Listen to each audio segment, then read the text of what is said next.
Além do método de Gauss, além da eliminação gaussiana, outra técnica que a gente pode utilizar para resolver um sistema linear é o chamado método de Gauss-Jordan. Vocês viram isso na disciplina de geometria analítica, mas em poucas palavras eu poderia descrever o procedimento da seguinte forma. No método de Gauss, a gente inicia com uma matriz aumentada e através das operações elementares, nós chegamos em uma matriz triangular superior e num novo lado direito D. Com essa matriz triangular superior, nós resolvemos o sistema e obtemos a solução, então, do sistema linear. Pode ser aproximada, pode ser exata, dependendo se foram cometidos erros de arredondamento ou não. No método de Gauss-Jordan, além da gente chegar nessa matriz triangular superior, nós vamos continuar fazendo mais operações elementares para transformar essa matriz que era triangular superior em uma matriz identidade, ou seja, nós vamos zerar a parte de cima e transformar também os elementos da diagonal em 1. Ao fazer essa transformação, nós chegaremos em um novo lado direito, que é necessariamente a solução do seu sistema linear, a menos de erros de arredondamento. Então, o objetivo do método de Gauss-Jordan é transformar um sistema AX igual a B em um sistema diagonal equivalente até que o primeiro elemento não nulo de cada linha seja 1, os demais elementos daquela coluna sejam 0 e se houver alguma linha nula, essa vai estar no final da matriz, caso que pode acontecer se a gente tiver um sistema indeterminado. Então, o meu objetivo, por exemplo, para um sistema 3×3 é chegar em uma matriz identidade, onde todos os elementos da diagonal são 1, todos os elementos de cada coluna, com exceção dos elementos da diagonal, são 0, e aqui do lado direito do nosso sistema vai estar a solução já calculada do nosso sistema linear, eventualmente uma solução aproximada, certo? Então, a gente vai aplicar as operações elementares até chegar naquela matriz triangular da eliminação gaussiana, mas a gente continua também zerando os elementos que estão acima da diagonal até chegar na matriz identidade. Então, vamos fazer um exemplo. Essa técnica era usada, o método de Gauss-Jordan, quando a gente estava buscando a inversa da matriz.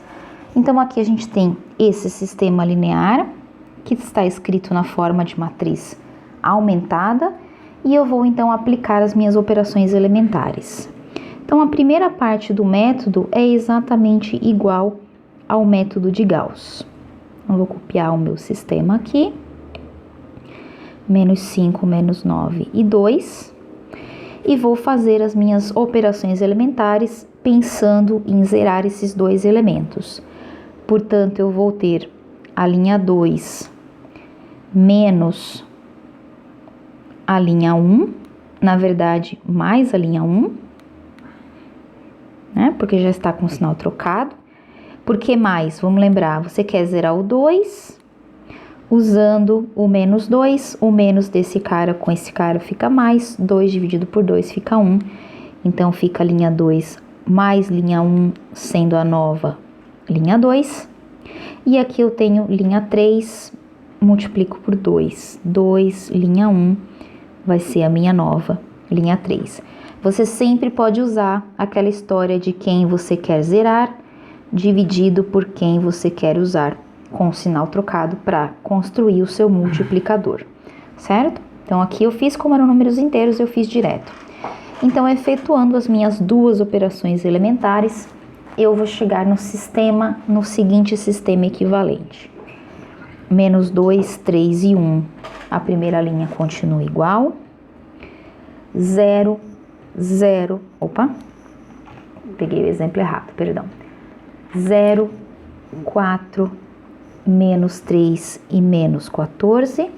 E por último, 0, 16, menos 4 e menos 8.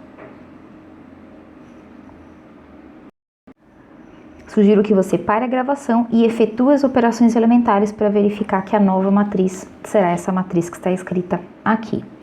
Agora, olhando para essa entrada da matriz, eu vou efetuar linha 3 menos 4 vezes a linha 2. Isso vai ser a nova linha 3. E a minha nova matriz vai ser essa matriz aqui. Então, mais uma vez, pare a gravação, faça a sua operação elementar e confira que após a operação elementar, nós chegaremos em 0, 8 e 48. Se fosse apenas o método de Gauss, aqui nós partiríamos para a resolução do sistema triangular. Mas no método de Gauss-Jordan, nós temos que zerar também a parte de cima da matriz. Portanto, agora, o meu objetivo é zerar esses dois elementos que eu marquei de laranja, certo?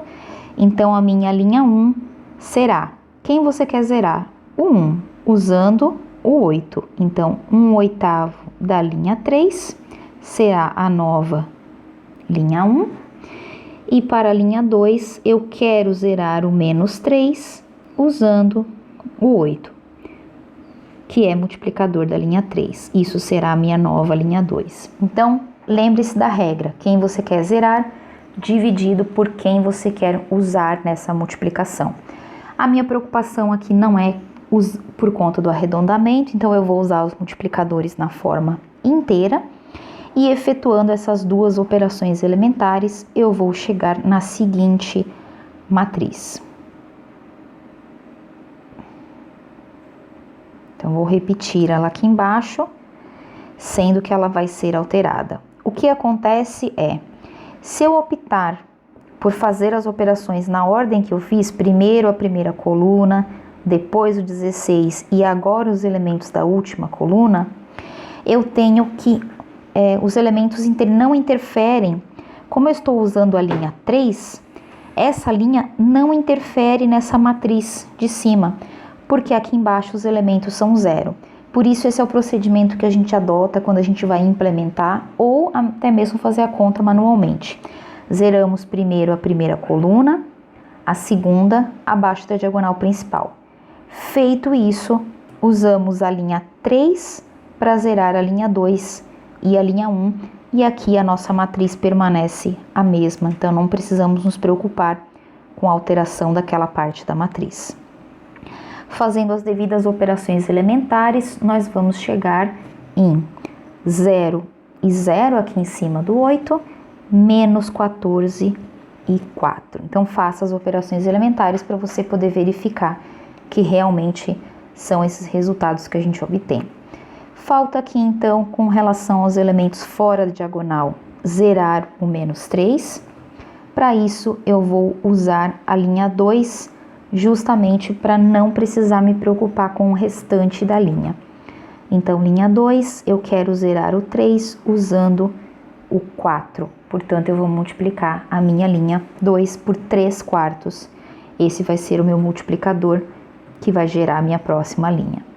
Então, mais uma vez, efetuando essa operação elementar, nós vamos chegar no seguinte sistema equivalente. Todos esses sistemas são equivalentes ao sistema original. Então, menos 2, aqui eu ganho o 0 que eu precisava, e no lugar daquele menos 14, eu tenho menos, perdão, aqui, acho que aqui era menos 11, eu copiei errado.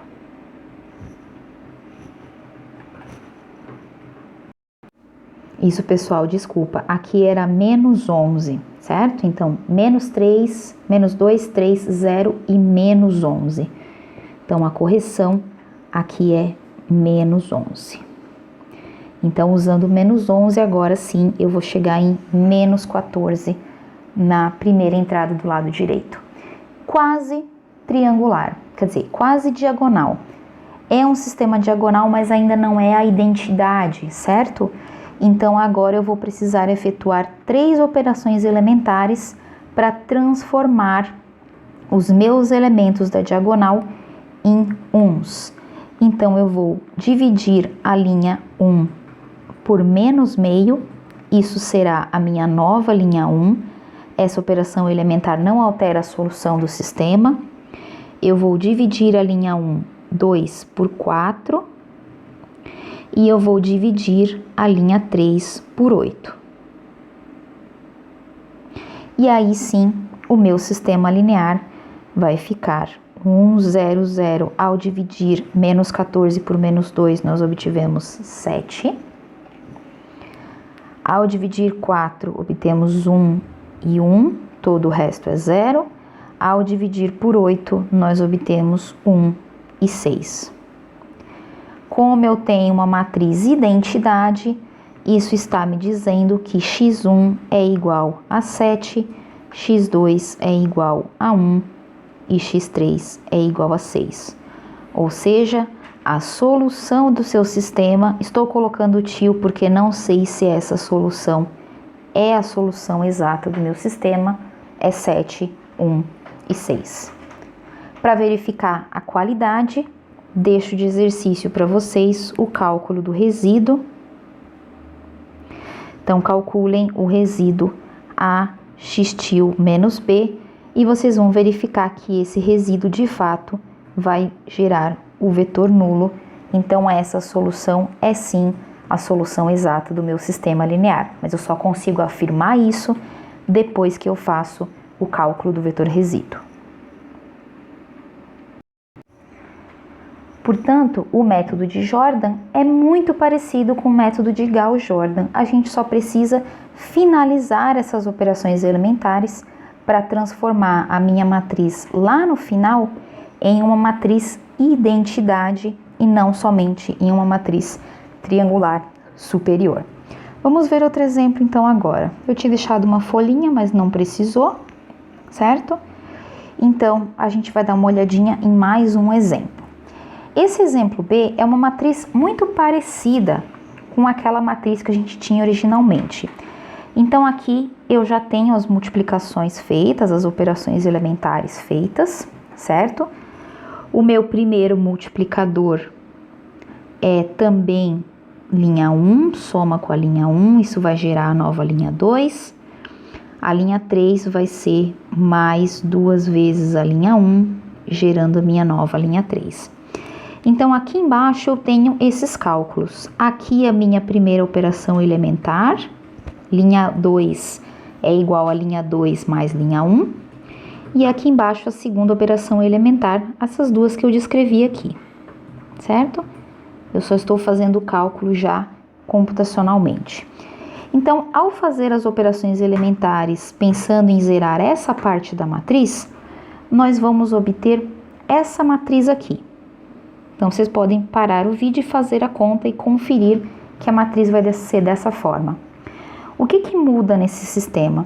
Aconteceu uma coisa que não tinha acontecido antes. O elemento da diagonal principal que eu ganhei após as operações elementares é 0. Então, significa que eu não posso usar esse elemento 0 para zerar o 16. A operação elementar seria, eu quero zerar menos, né, da fórmula, eu quero zerar o 16 usando 0, mas eu não posso fazer uma divisão por 0, certo? Então, como eu trabalho quando isso acontece? Eu não posso fazer divisão por 0. Então, a alternativa é, se o seu elemento da diagonal principal, vou escrever A e I, for igual a 0 em algum passo do escalonamento, seu elemento aqui, na verdade, seria o elemento KK, que a gente está usando K como índice da linha que a gente usa para zerar. Em algum passo do escalonamento, é necessário fazer uma pequena correção, que é a troca de linhas.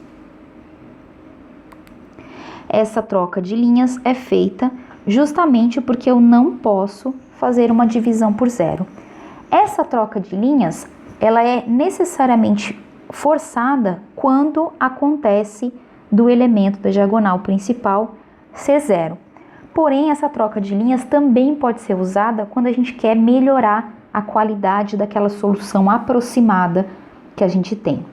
O que acontece é o seguinte: esse método de trocar linhas é chamado de pivoteamento. Então, o pivoteamento significa a troca de linhas, enquanto eu estou resolvendo um sistema linear pelo método de Gauss.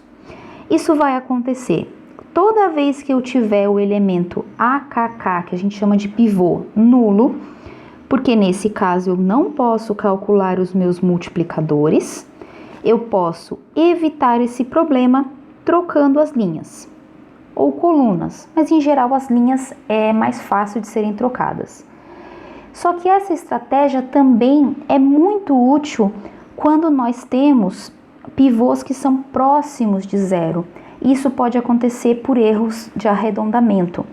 Então, a estratégia de pivoteamento, que trata-se da troca de linhas e que eu vou explicar no próximo vídeo, que já está disponível ali na nossa disciplina, garante o seguinte: garante que eu tenha multiplicadores entre -1 e 1, o que numericamente evita erros de arredondamento ou pelo menos diminui os erros de arredondamento nas minhas contas, e o pivoteamento então é capaz de melhorar a solução que eu encontro.